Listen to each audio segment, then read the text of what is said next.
avoid expending the extra cooldown, because Gibraltar Bubble on landing gives you a lot more flexibility. You can say, okay, well, maybe we'll land a little bit riskier, maybe this one there's no good place to land, or the god spot is currently occupied. Bubble gives you at least time to fight for that, and that's a lot of the reason that we'll see that, if it does come through, used in that way, as the stairwell being this sort of cover for right now. That you can see TSM, interestingly enough, are playing this relatively slowly, and I suspect it's because they didn't get that great of a start in terms of the shields. You see they're all on blue now, but it's because they've been poking so much, and they brought a bunch of meds with them. This doesn't normally happen if TSM are playing with a little bit more luck on the early draw. And we have a look at the first ring. To take a look, Renegades were able to get the scan, so this is going to be pulling up north towards Countdown. So the teams over at Landslide, well, they will have some time to work with here. As you can see, some of them are in. TSM's truck currently is not. And so if you're Cheez-It, if you're Razor, you're definitely happy with the position that you're playing off of. That's why I'm surprised that TSM didn't take it. Maybe it was for the fact that Cheez-It were able to make their way over there. I believe they do landslide here during the pro night, so they do have priority on that rotate. And so TSM just had to make a different decision. We do have a lot of fighting taking place on the southwest side. 3 teams involved in that one right now. Team Intel is one of them, as Bubble has been used by Duke. 2 of them cracked on the Intel side, but Skittlecakes gets that first knock onto Aves. Duke might fall, but no, it's Skittlecakes going down. It's Rockstar getting cleaned up, but here's Team Era coming in for the third party. Team Intel have not been able to recover as well, and I believe that is going to be Team Intel getting knocked out. There was actually 4 teams involved in this one for now, as Era, they're just going to play gatekeeper here on the southwest side. It just gets crazier and crazier. You saw Cloud9 coming up behind Intel there, as they were trying to find their way into the ring as well, but now are forced to take damage from it, rotating around the high ground that we now know that Era commands. They'll still have to make their way in towards this next ring, but right now have plenty of time to bully out teams to protect its banners and potentially to get more picks, as, well, Bowser is pretty happy with that find. It seems like TSM has found a knock of their own.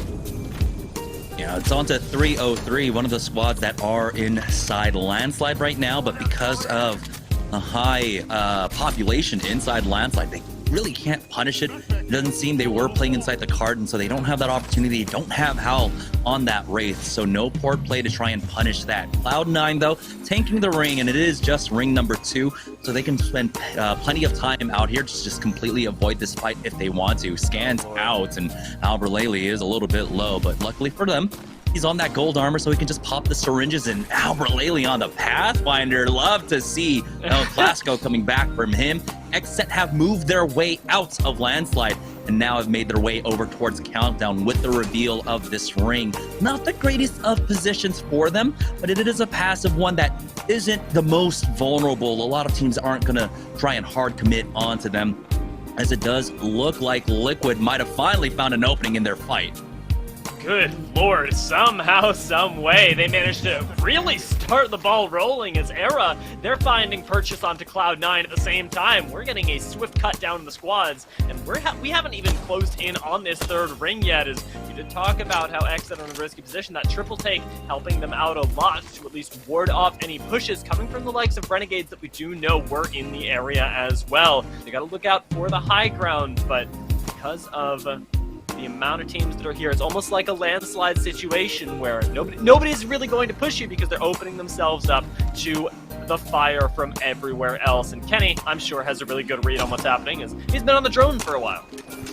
Yeah, he's going to have that EMP ready just in case a team coming up behind him, and there it is. He's got to connect onto one, but the bubble is there, and so they won't be safe for now. But this is the big worry.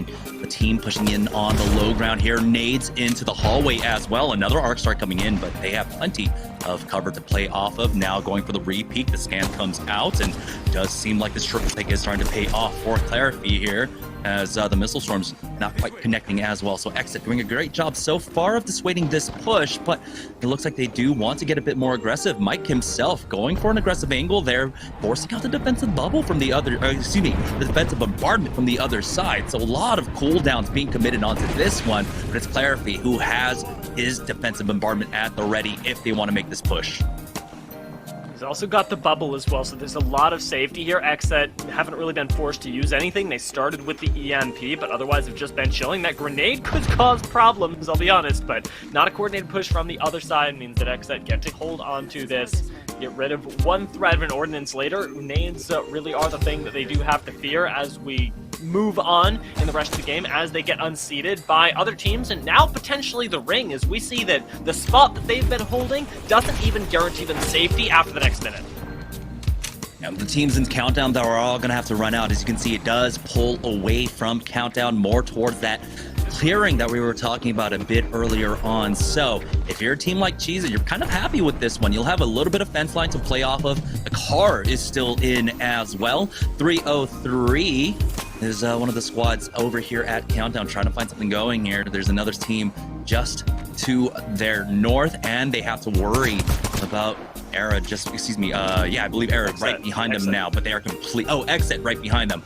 A lot of teams in the area and not too much cover to play off of, so it's about to be just an absolute war zone here at Countdown in 20 short seconds. I found 303. I really don't like this position. I'm considering repositioning, but it's almost impossible at this point. You've got to play with the Wraith and the Valkyrie, the bubble around that, if it gives you any sort of cover, as long as you can hold on to it, really, as you can even see that yet another team has found them down there in the south, out on the open field that you talked about it pulling to so early. Razor knowing that as well, they're going to push out. They're pushing out from the high ground. They have control, looking down over the entire lobby right now to rain down fire on now TSM, who have also moved in here.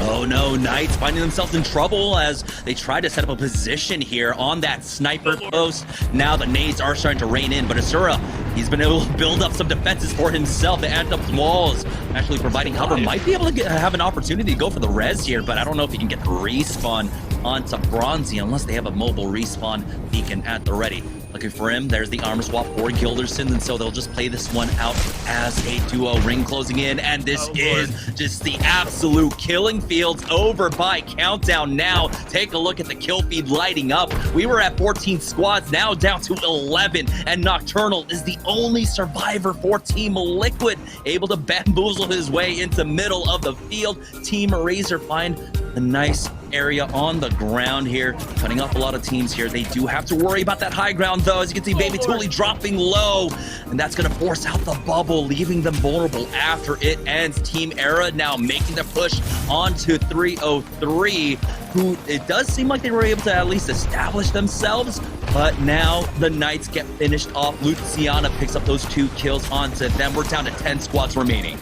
Oh lord, and look at the high ground fire as well. You can see Pop-Tarts up there, but right below them is TSM, and nobody is pushing that. Nobody except for perhaps ERA, who are engaged in their own fight right next door. Coming around with the Bolt, Bowser's going to find the damage, but not finding any knock just yet. Instead, leaving his teammate alone. Tex isn't going to go down. Stewie is going to go down, and now Bowser likely going to follow them.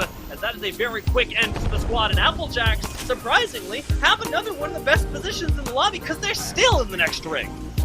And that Valkyrie, that positioning coming out from them, playing inside that mine pass, definitely worked out, and now they have one of the best spots on the map currently to try and pick up kill points here. We've got the G7 Scout with the blue mag on the hands of Blueberry Smalls, so we'll see what he can do with it. Swapping out a blue just in case, maybe get another red Evo Shield up for himself now, as Pop-Tarts taking the fight to the Renegade, taking the first knock onto Pow. They're trying to secure this thirst, and they should be able to before that bubble ends, but the ring is closing in. Mooney's taking a lot of damage, and they need a reset for him. C. Davis has that bubble at the ready, saving Mooney throughout all that, but oh no, they pushed in. The missile swarm will get blocked. Will they have the time to go for the res onto Mooney as the defensive bombardment goes down, and he will fall. TSM making the push, picking up those kills, and now they're weeding out the western edge. They'll have the armor swaps as well for the quick moves as they continue to hunt down the last member of this squad. Reps setting up the barrels as they move forward as well. TSM in an excellent position. They've got cover to play off of,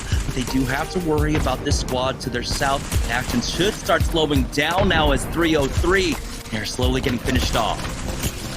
Yeah, TSM, we saw them on that low ground. We knew that it was trouble, and now they're continuing to press the gas pedal despite being low on ammunition. They want these thirsts. They've already got the knock and can move us down to 5 squads very quickly as long as they find Flesh and do end up taking out 303.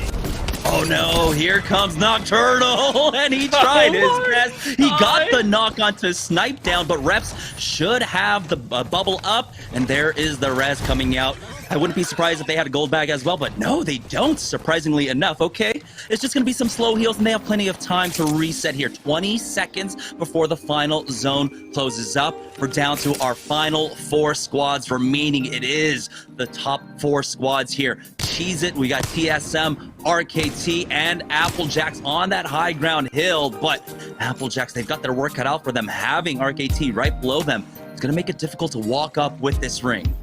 Cheese It and Applejacks, remember, they want to get into those top spots at the end of the day. They're so close to being contestant for the 4th place, but Applejacks up on this high ground do play endgame really well. You talked about how Intel are a macro team. Well, Applejacks are a micro one, and they're full sending it right now. They want this fight. They think they've won it, but they lose Oxerated. They lose Blueberry, and Kubsky is trying to heal up on the side as well. They make the poor call in the endgame, and it's going to cost them the shot at game 1. Applejacks out in 4th place. RKT picking things up now as TSM make the push, but they don't realize that Applejacks finished their fight so quickly. TSM cannot lose a member here, or the third party will come in fast and heavy from the RKT side. But no, Ref turns around instantly on the pivot, takes out Nemusona, and TSM fight off 2 teams, and now they're going to instantly pivot to finish off. And TSM will take game number